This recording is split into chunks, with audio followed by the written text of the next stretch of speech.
En tant que travailleur, citoyen béninois, ce qui pourrait être attendu de cette rencontre à laquelle le gouvernement a appelé entre les confédérations et ses membres, c'est que le gouvernement écoute les travailleurs et pense à satisfaire aux revendications des travailleurs et non de continuer à faire du surplace. Ce que nous souhaitons, sinon ce que personnellement moi je souhaite, et je pense que c'est ce que les travailleurs et même les peuples du Bénin souhaitent, c'est que les confédérations présentent les revendications, que le gouvernement les écoute et accepte de satisfaire aux revendications afin que, vous voyez surtout la cherté de la vie aujourd'hui. C'est sur ça que tout le monde est en train de vouloir que le gouvernement agisse.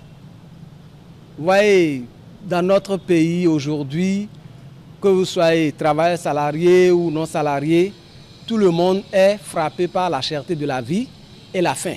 Donc, c'est sûr que les gouvernants, et je dis les gouvernants, les représentants des travailleurs vont faire des propositions au gouvernement pour que la tâche soit facile, la vie soit allégée, comme on le dit, le panier de la ménagère souffle. Mais est-ce que le gouvernement pourra aller dans ce sens? Mes attentes relativement à cette rencontre qui a eu lieu entre gouvernement et syndicats, oui, moi je crois que le gouvernement n'a qu'à être à l'écoute donc de son peuple. N'a qu'à être à l'écoute de son peuple.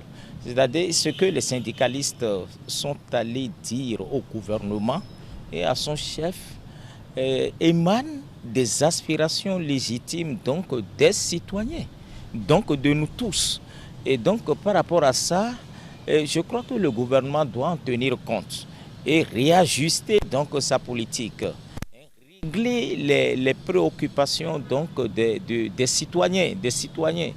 Souvenez-vous, la marche des syndicalistes de 11 mai passé, cette marche avait été motivée par un certain nombre donc, de préoccupations.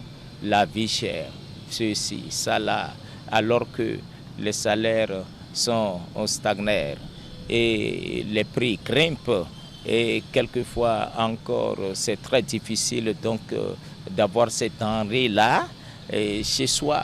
Et donc le gouvernement, je crois que la meilleure de sa partition qu'il peut jouer, c'est d'être à l'écoute et c'est de mettre en pratique les doléances donc des syndicalistes. Le pouvoir d'achat des travailleurs, des salariés, s'amenuise. On n'a rien. On a fait en décembre 2022 et sur salaire, augmentation, choses là, mais on ne sent même pas ça dans la réalité. Donc c'est la situation que les travailleurs vivent en général. Donc il n'y a rien. Et il faudrait que le gouvernement, à l'heure là, revoie les choses et puisse adapter le salaire des travailleurs par rapport au contexte que nous vivons actuellement. La première des choses que nous attendons et qui concerne tout le monde, y compris vous aussi, c'est le problème de la cherté de la vie aujourd'hui. Depuis quelques 2-3 mois, il y a une flambée des prix de produits de première nécessité et ça fait que les gens ont du mal à manger. Et en principe, chaque citoyen devrait manger au moins 3 fois par jour. Et je constate aujourd'hui que c'est difficile pour certains de manger même une fois pendant 24 heures. Et cet état de choses, nous ne pouvons pas être travailleurs et apprécier. Et donc, c'est de faire de manière que nos dirigeants puissent nous écouter. Et ce n'est que ça, parce que veut le peuple? Le peuple veut la paix et le pain.